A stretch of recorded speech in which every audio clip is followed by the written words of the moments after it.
Salut tout le monde. Le hoquet, ce petit désagrément qui peut vite devenir très agaçant. Vous en avez assez de ces secousses intempestives? Dans cette vidéo, je vous partage 3 incantations fortes, des techniques ancestrales et efficaces pour vous débarrasser de votre hoquet en un rien de temps. Préparez-vous à découvrir des méthodes surprenantes, parce que 3 solutions, c'est mieux qu'une. On commence tout de suite.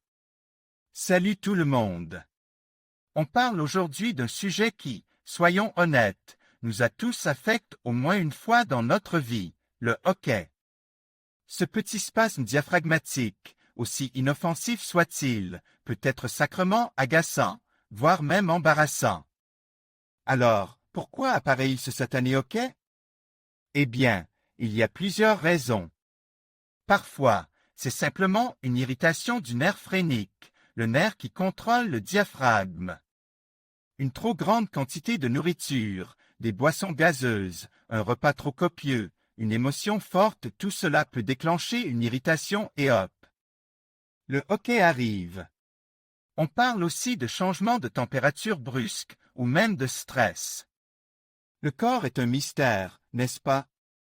Il y a des cas plus rares, bien sûr, l'AIDS a des problèmes médicaux sous-jacents, mais dans la majorité des cas, le hoquet est bénin et passager. Il est important de noter que si votre hoquet persiste pendant plus de 48 heures, il est crucial de consulter un médecin. On ne plaisante pas avec la santé.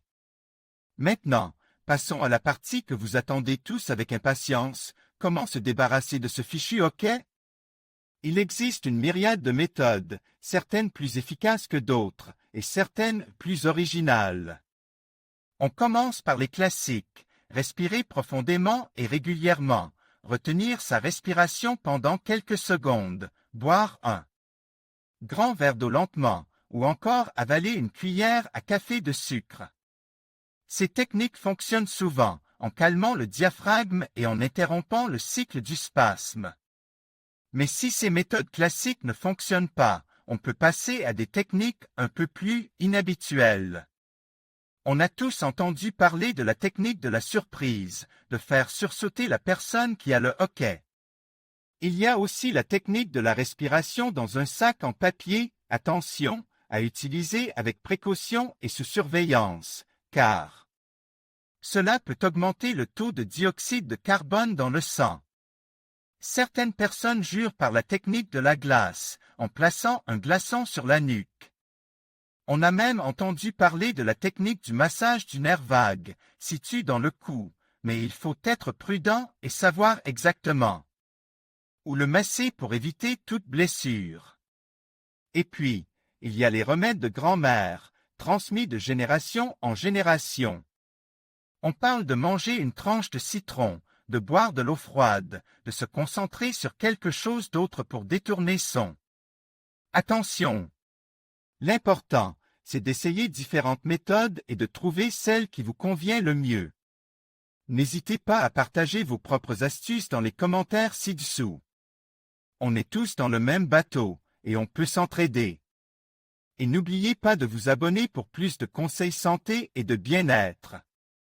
Alors, le hoquet, cette invite indésirable qui débarque sans prévenir et qui peut vraiment gâcher une soirée, voire une journée entière. On a tous déjà vécu ça, cette sensation désagréable de ce petit spasme au niveau du diaphragme.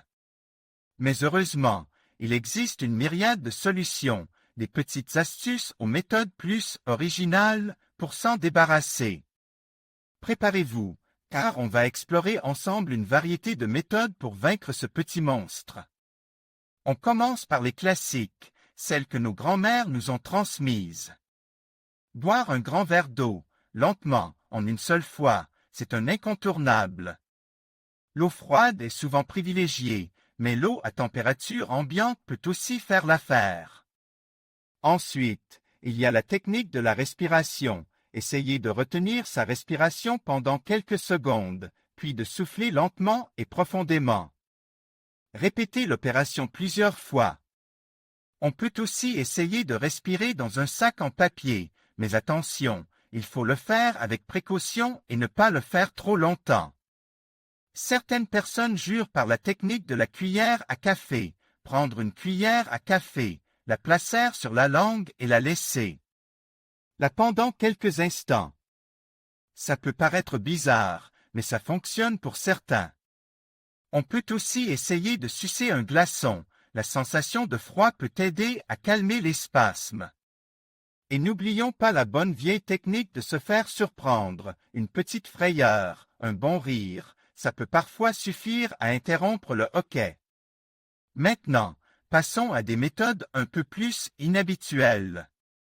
Il y a la technique du sucre, mettre une petite quantité de sucre sous la langue et laisser fondre lentement.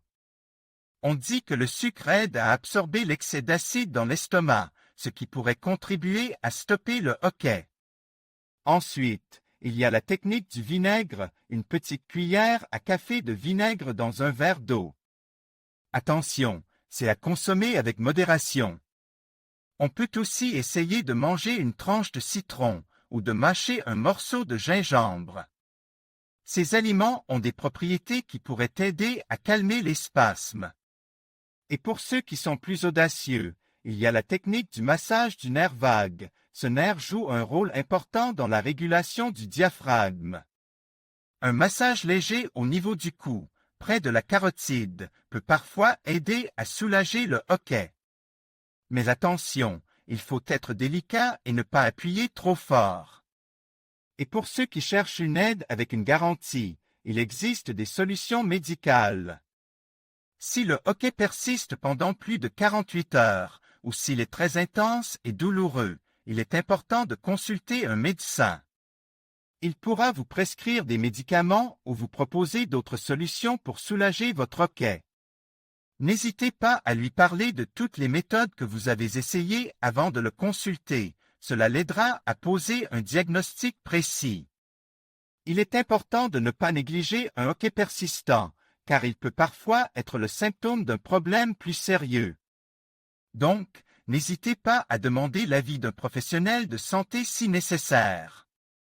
Souvenez-vous, la santé est précieuse.